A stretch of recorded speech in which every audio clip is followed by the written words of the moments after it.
안녕하십니까. 오늘 칼빈의 기독교하면은 제2권 구주 하나님에 대한 지식 제5장 자유의지를 변호하며 하여 제기되는 흔한 반론들을 반박한다라는 부분을 살핍니다. 오늘은 이제 6절인데요. 율법이 인간의 능력에 맞게 주어졌다는 논지에 대해서 칼빈이 이렇게 반박을 합니다. 그들은 계명들을 자기들의 강력한 보루로 여기는 것 같다. 그들은 그 계명들이 우리의 역량에 알맞게 조정되어 있기 때문에 우리는 반드시 그 요구 사항들을 이행할 능력이 있다고 생각한다. 이제 칼빈의 논적자들의 말이죠. 이 말은 능력이 있다고 생각하는 거. 그래서 칼빈은 사람의 능력을 하나님의 율법에 계명으로 재는 습관이 오래전부터 일반화되었고 그것이 마치 진리인 양 생각한다. 그러니까 이 말은 칼빈은 그렇게 생각하지 않는다는 거죠. 그러면서 이것은 율법에 대한 지독한 무지로부터 비롯됐다. 이렇게 칼빈은 말합니다.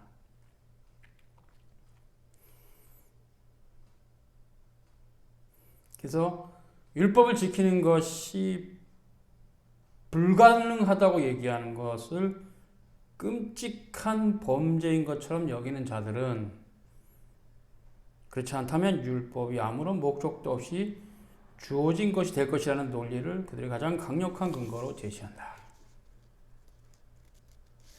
그러니까 지킬 수 없는 법을 왜 주셨냐 이런 거죠. 칼빈의 논적자들은, 칼빈의 대적자들은. 그러나 칼빈은 바울을 인용하면서 이렇게 합니다. 율법은 무엇이냐? 범법함으로 더하여진 것이다. 율법으로는 죄를 깨닫는 것이다.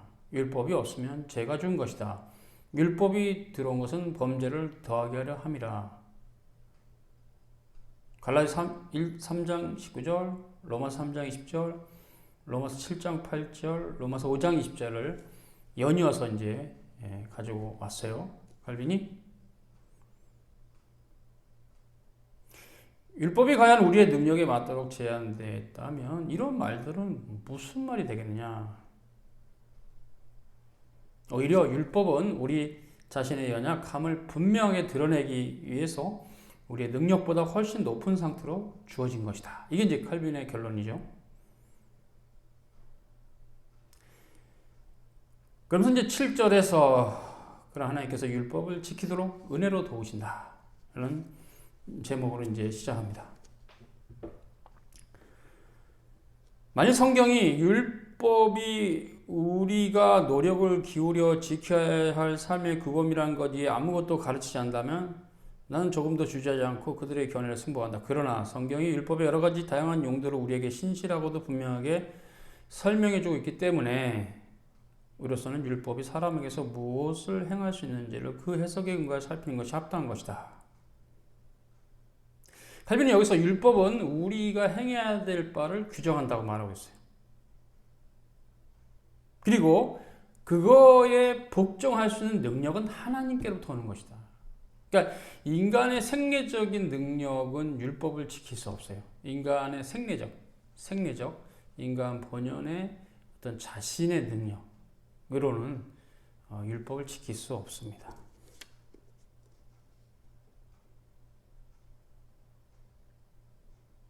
그것은 하나님의 은혜죠. 그래서 하나님의 선하심부터 나온다.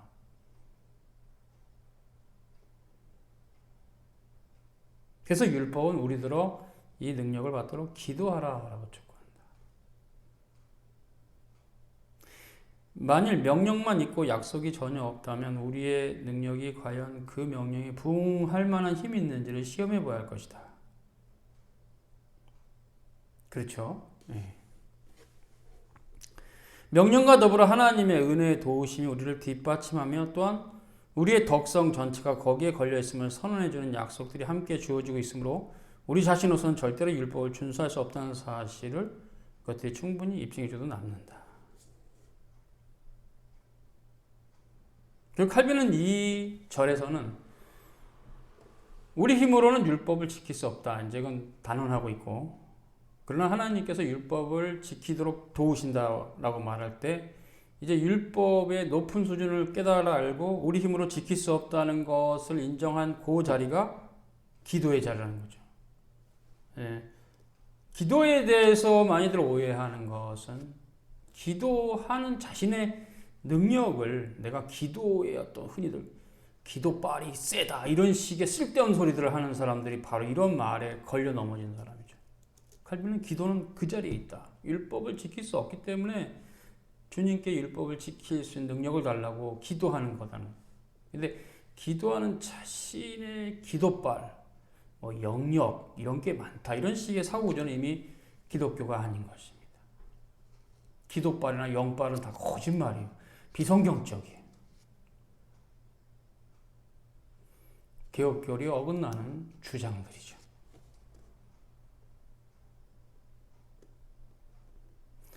우리는 모든 점에서 하나님의 크신 은혜를 필요로 하는 존재다. 칼빈이 이렇게 말합니다. 우리는 모든 면에서 하나님의 은혜가 필요한 존재다. 모든 면에서 필요한 존재라면 우리 자신의 기도빨이나 영빨이라는 말을 감히 해서 자신이 뭔가 스스로 신령한 자로 다른 사람보다 영역이 크거나 영성이 높다 이런 쓸데없는 주장을 하지 않게 되죠. 제대로 하나님 말씀을 이해한 사람이라면 오히려 칼빈은 율법을 통해서 우리가 얼마나 준비되어 있지 못한 자를 깨닫게 된다는 거죠.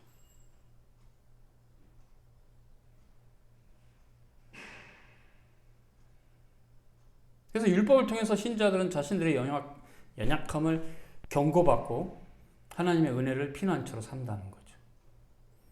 거기 기도의 자리가 있어요. 기도는 그거예요. 기도는 더 겸손한 거고 기도를 많이 할수록 더 겸손해져야 되겠죠.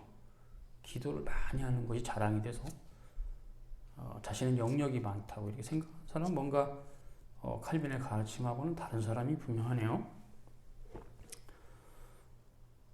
이 점에 대해서는 어거스틴이 다음같이 말했다. 칼빈은 이렇게 말합니다. 하나님께서 우리가 할 수 없는 일을 명하시는 것은 우리가 하나님께 무엇을 구하여야 할지를 알게 하시게 합니다. 아주 정확한 표현이죠. 그러니까 율법이 우리가 할 수 없는 높은 수준의 명령이에요. 왜 그것을 하나님께서 허락하셨는가? 바로 우리가 하나님께 무엇을 구하여야 할지를 알게 하게 합니다. 다시 얘기하면 하나님께 더 의지하게 하기 위함이라는 거죠. 하나님의 은혜가 더욱 존귀하게 되도록 그렇게 자유의지를 존중한다면 계명은 그야말로 크게 유익하다. 율법이 명령하는 바를 믿음이 성취한다. 율법이 명령하는 것은 과연 율법을 통해서 명령된 바를 믿음이 성취하도록 하기 위함이다. 하나님께서는 우리에게 믿음 자체를 요구하시지만 자신이 찾으실 것을 미리 주시지 않고서는 결코 그것을 찾지 않으신다. 하나님께서는 그가 명령하시는 바를 주시며 그가 주고자 하시는 것을 명령하신다. 아주 좋은 표현이죠. 그래서 이제 8절에 세 가지 부류들의 계명들에 나타난 증거라 이렇게 이제 제목을 가지고 가는데요. 1. 율법서에서와 선지서에서 여호와께서는 그에게 돌아오라고 명령하시는 경우가 많다.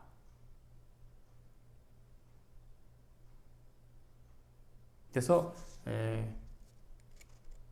어느 곳에서는 하나님께서 마음을 새롭게 하라고 명하시고 또 다른 곳에서는 그 일을 하나님께서 친히 행하시는 것으로 말씀하신다. 그래서 어스틴이 이렇게 말했다. 하나님께서 약속하시는 것들을 우리가 선택이나 본성에서 스스로 행한 것이 아니고 하나님께서 친히 은혜를 통해 행하신다. 두 번째 부류의 계명들은 단순하다. 하나님을 공경하라. 그의 뜻을 섬기고 그것을 붙잡으라. 그의 명령을 준행하라. 그러니까 그의 가르침을 따르라는 계명입니다. 그러나 우리가 그 계명을 지킬 수 있는 의로움이나 거룩함이나 경건함, 순결함 모두가 하나님의 선물이다. 이렇게 칼빈은 정리하고 있어요. 세 번째, 바울과 바나바가 신자들에게 준 권면, 항상 하나님의 은혜 가운데 있으라. 사도행전 13장 43절을 인용했어요. 그것은 시종일관 덕의 근원이 어디 있는가를 가르쳐 줍니다. 그래서 바울은 그의 서신에서 자주 얘기해요. 너희는 주 안에 거하라. 주 안에 서라. 주 안에서 강건해져라.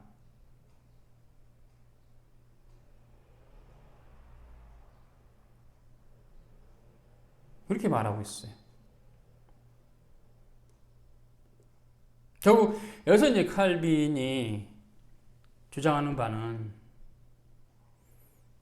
칼빈의 반대편인 칼빈의 논적자들은 율법은 우리가 행할 수 있다. 이게 그들의 기본 주장이죠. 그래서 칼빈은 아니다. 행할 수 없다. 그러나 하나님의 은혜로 행할 수 있다. 그 관점은 뭐냐? 오늘 이 부분이죠. 우리가 기도해야 될 이유. 또 어거스틴이 인용했을 때 왜 율법을 지킬 수 없는 상태로 주셨는가? 하나님께 기도할 것이 뭔가를 알게 하기 위해서 그렇게 했다. 아주 굉장히 중요한 부분이에요. 어거스틴의 이 말은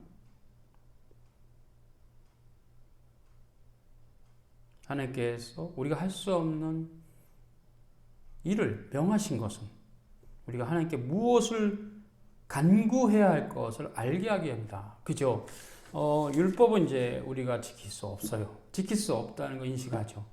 그 자리가 우리 주님의 도우심이 필요하고 또 그래서 믿음으로만 지킬 수 있죠. 그러니까 믿음으로만 지킬 수 있다라는 말도 당장 완벽하게 지킨다는 그런 개념으로 all in all 방식이 아니고 이제 믿음으로 지켜가는 자가 되어가는 성화의 문제죠. 여기 지금 성화를 다루고 있어요. 그러니까 늘 얘기하지만 성화는 과정적인 은혜이기 때문에 이 땅에서는 완벽하게 율법을 지킬 수 있는 사람은 없습니다. 예수님 빼고는. 그래서 율법을 성취하신 분은 예수님 홀로 한 분이시고 우리 모두 다 주의 도우심을 따라 율법을 이제 지켜가는 자로 부르심을 받은 거죠.